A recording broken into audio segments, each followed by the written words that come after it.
कैसे? खिड़की और दरवाजों से अंदर गई, रमेश के कानों में चली गई। रमेश आवाज को सुन करके पहचान गए कि ये आवाज मेरे पड़ोसी उमेश की है। आप भी पहचान जाते हो अपने बच्चों की आवाज। आपका बच्चा अंधेरे में आवाज लगाए, कौन ऐसा माँ बाप यहाँ बैठा है जो न पहचान ले कि मेरा लड़का बोल रहा है? आवाज से पहचान कर लेते हो कि नहीं कर लेते हो आप लोग? अरे भाई, पूर्वी चंपारण के लोग आवाज की पहचान है कि नहीं है? चलो अच्छी बात है, हम तो समझे कि नहीं पहचान पाते। आवाज से पहचान हो जाती है। जब उमेश ने रमेश को आवाज लगाई, रमेश मकान के अंदर बैठा हुआ जान गया कि मेरा पड़ोसी उमेश बोल रहा है। उसने दरवाजा नहीं खोला। ध्यान से सुनना, अंदर से क्या बोला? जब जान गया कि उमेश ही है तो ये भी अंदर से ही आवाज लगा रहा है, हाँ भाई उमेश, क्यों चिल्ला रहे हो? उमेश ने भी आवाज सुन के पता लगा लिया कि ये रमेश ही बोल रहा। तब इसने बाहर से कहा, अरे भाई तुम्हारी साइकिल चाहिए, थोड़ा सा हमको बाजार जाना है और दवा लाना है, ला करके तुम्हारी साइकिल दे देंगे। उसने कहा जब साइकिल ही चाहिए तो बाहर साइकिल खड़ी है, ले जाओ। कहा अरे भाई बिना पूछे तो थोड़ो हम तुम्हारी साइकिल ले जाओ, इसलिए तो पूछ रहा हूं। कहा तो ले जाओ ले जाओ, लेकिन सुनो, काम करने के बाद मेरी साइकिल जहां से ले जा रहे हो वही खड़ा कर देना। उमेश ने बाहर से कहा हाँ भैया खड़ा कर दूंगा। उमेश गया बाजार, दवा लिया, साइकिल लेके आया, खड़ा किया, अपने घर चला गया। अब प्रश्न खड़ा हो गया, मैं पूछ रहा हूं, क्या उमेश ने रमेश को देखा? बोलो भाई, क्या रमेश ने उमेश को देखा? वही काम आप लोग भी कर रहे हो। सब अपने अपने मकान से बोलते हैं, सब अपने अपने मकान में सुनते हो, और बाहर का काम बिना देखे हो रहा है। इसीलिए महात्माओं ने कहा ये अंधे और बहरों का देश है। ना कोई किसी को देखता है और ना कोई किसी को जानता है। झूठा कहते हो कि मैं आपको जानता हूं, कुछ नहीं जानते हो, केवल शरीर को जानते हो। जीवात्मा तो अंदर बैठी हुई है, रमेश तो अंदर बैठे हुए हैं। काम तो हो गया, साइकिल भी मिल गई, दवा भी आ गया, काम होने से ही मतलब है। यहां किसकी आफत आ पड़ी है? रमेश उमेश की क्या जरूरत थी रमेश को देखने की? मतलब तो साइकिल से था। रमेश को क्या मतलब था उमेश को देखने के? मतलब सहायता से था, हो गया। इसलिए सबका काम तो हो रहा है, लेकिन कोई किसी को जानता। अब प्रेमी भाई बहनों, मान लो रमेश को उमेश को देखना पड़े, या रमेश को उमेश को देखने का मन करे तो क्या करना पड़ेगा? अगर रमेश उमेश को देखना चाहता है तो इसको अपना दरवाजा खोलना पड़ेगा, अपने कमरे से निकलना पड़ेगा, फिर मेन गेट भी खोलना पड़ेगा और इस मकान से बाहर निकलना पड़ेगा। तब तो दोनों की मुलाकात होगी, और नहीं तो फिर मुलाकात होने वाली। मान लो रमेश अंदर बैठा, उमेश बाहर है।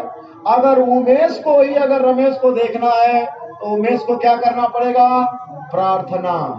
प्रार्थना माने बुलाना, पुकारना, हे भाई रमेश दरवाजा खोलो, मैं तुमको देखना चाहता हूँ, मेरा कोई काम नहीं है, मैं तुम्हारा दर्शन चाहता हूँ।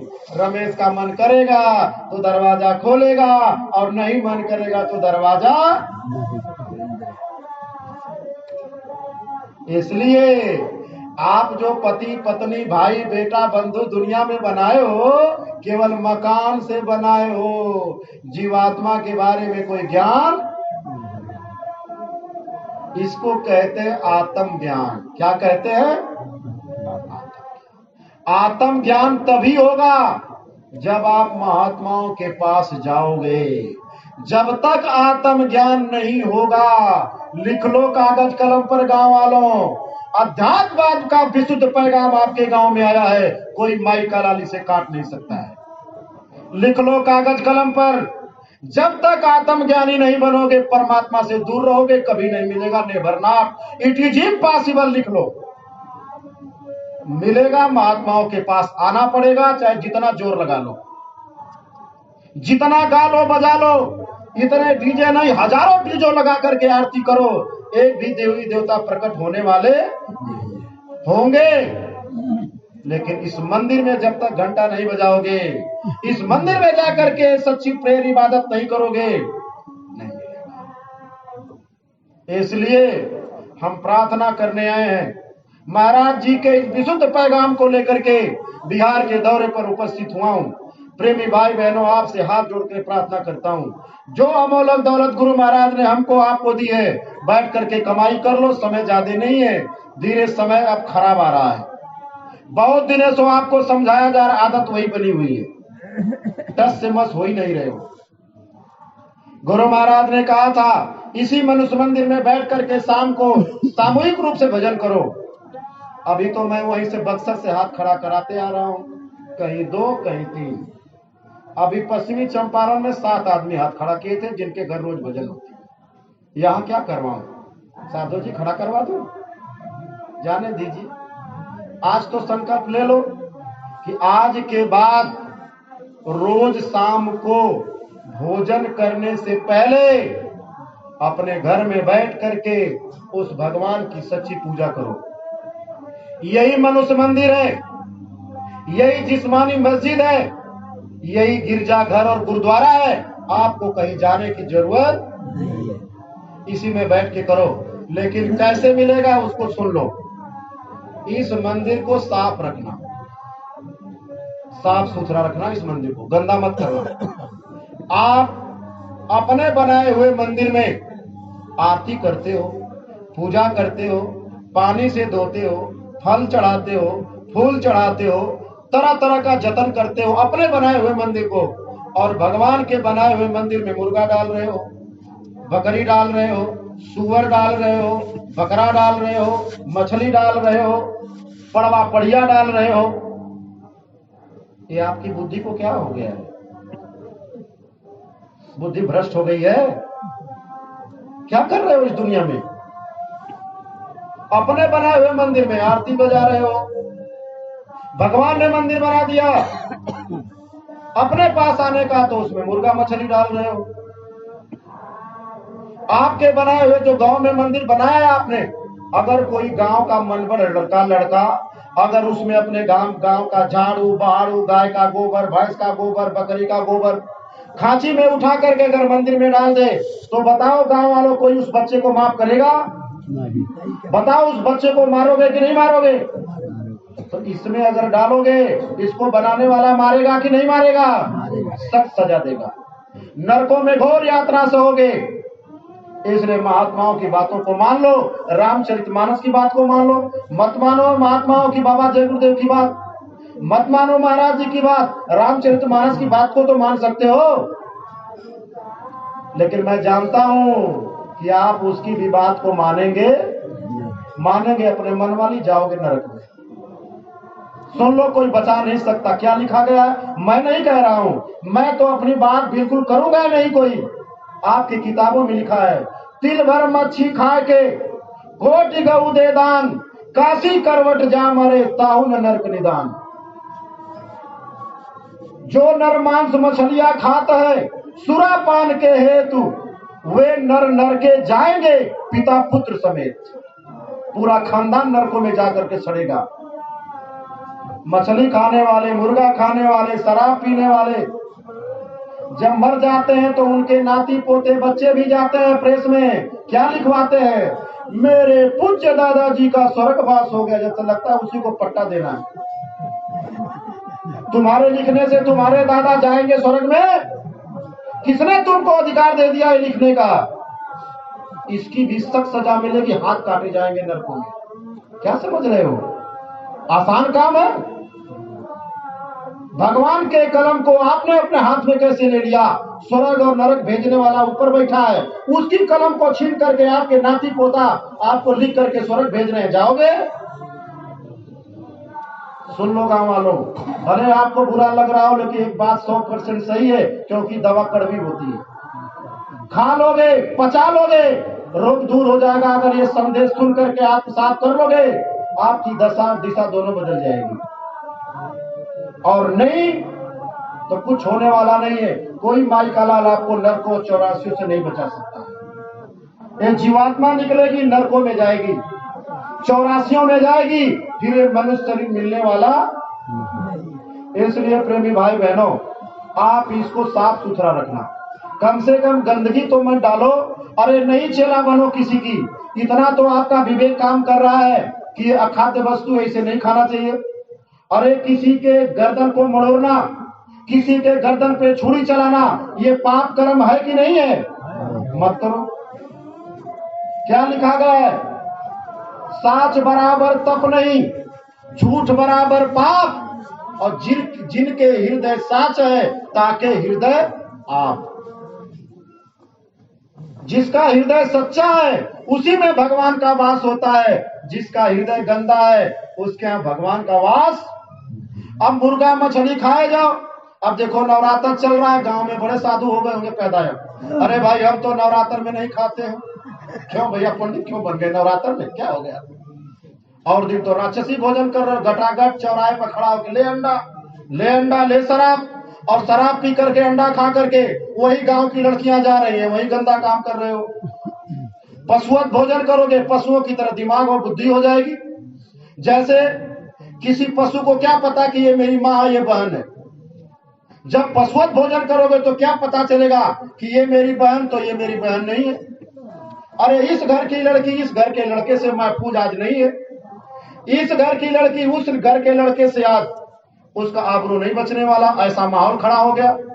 इसी गांव में एक बाप को अपने इन्हीं गांव के लड़कों से डर है कि मेरी बच्ची के साथ कोई ऊंच नीच, ऐसा माहौल हो गया है। ये क्यों हो गया है? केवल खान पान का दोष है।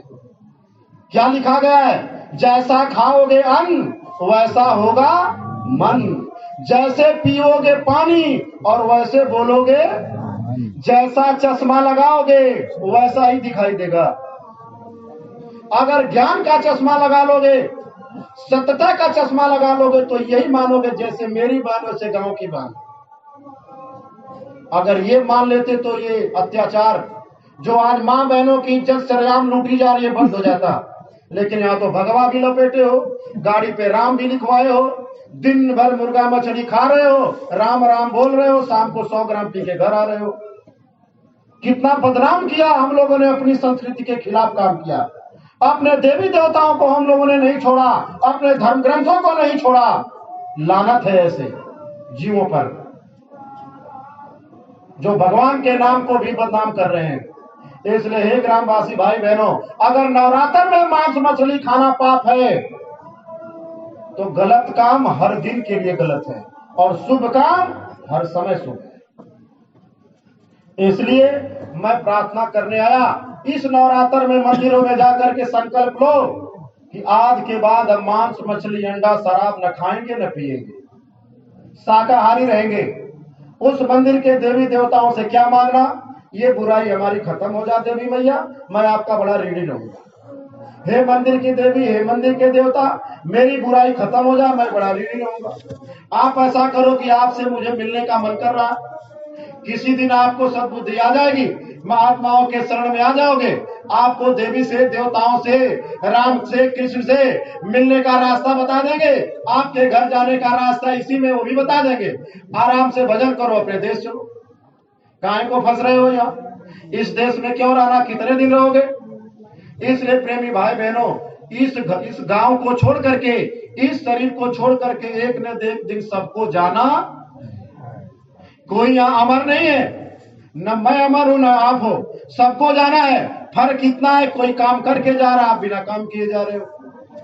अपना काम करके जाओ, जो रामचरितमानस में लिखा गया है, जो आप वादा करके आए हो कि अब प्रभु कृपा करो यही भांति, और सब तज भजन करब दिन रात दिन भजन करने का वादा करके आए और वादा भूल गए और रात दिन केवल माकुल माकुल कर रहे हो। जीवात्मा जाएगी, भगवान मिलेंगे, देवी देवता मिलेंगे। इसलिए प्रेमी भाई बहनों, ऐसा नहीं है कि भगवान नहीं है, ऐसा नहीं कि देवी देवता नहीं है, हैं। अब आपके खोजने का तरीका ही सही नहीं है तो अब क्या करेंगे? इसलिए हे ग्रामवासी भाई बहनों, अगर आपको बात कुछ समझ में आ गई हो तो जिन्होंने हमको आपके गांव में भेजा उन्होंने हाथ जोड़ करके सबसे निवेदन किया 17 मई से 21 मई तक आगरा दिल्ली बाईपास रोड मथुरा में 10 किलोमीटर के रेडियस व्यास में एक बहुत बड़ा आश्रम है जिसको जय गुरुदेव आश्रम के नाम से दुनिया जानती है। आप वहां चले आना, महाराज जी वहां मिलेंगे, आपको भी भगवान से, देवी से, देवताओं से, कृष्ण से मिलने का रास्ता बता देंगे। आपको अपने घर अपने वतन जाने का रास्ता बता देंगे। आप घर चले आना, साधु नहीं बनना, सन्यासी नहीं बनना, घर नहीं छोड़ना, मकान नहीं छोड़ना, पत्नी को नहीं छोड़ना, पति को नहीं छोड़ना, बाल बच्चों को नहीं छोड़ना, खेती नहीं छोड़ना, मजदूरी नहीं छोड़ना, नौकरी नहीं छोड़ना, करो आपका। बस ध्यान दे दो, 2 बात इधर और 2 बात इधर मत करना। क्या? इधर की पहले बात सुन लो, जो भी काम करना मेहनत ईमानदारी के साथ करना। देखो प्रेमी भाई बहनों, मेहनत तो चोर भी करता है। आपका धन चुराने के लिए घर में सेंध मारता है। तो बताओ, जब संबल चलाएगा तो पसीना होगा कि नहीं?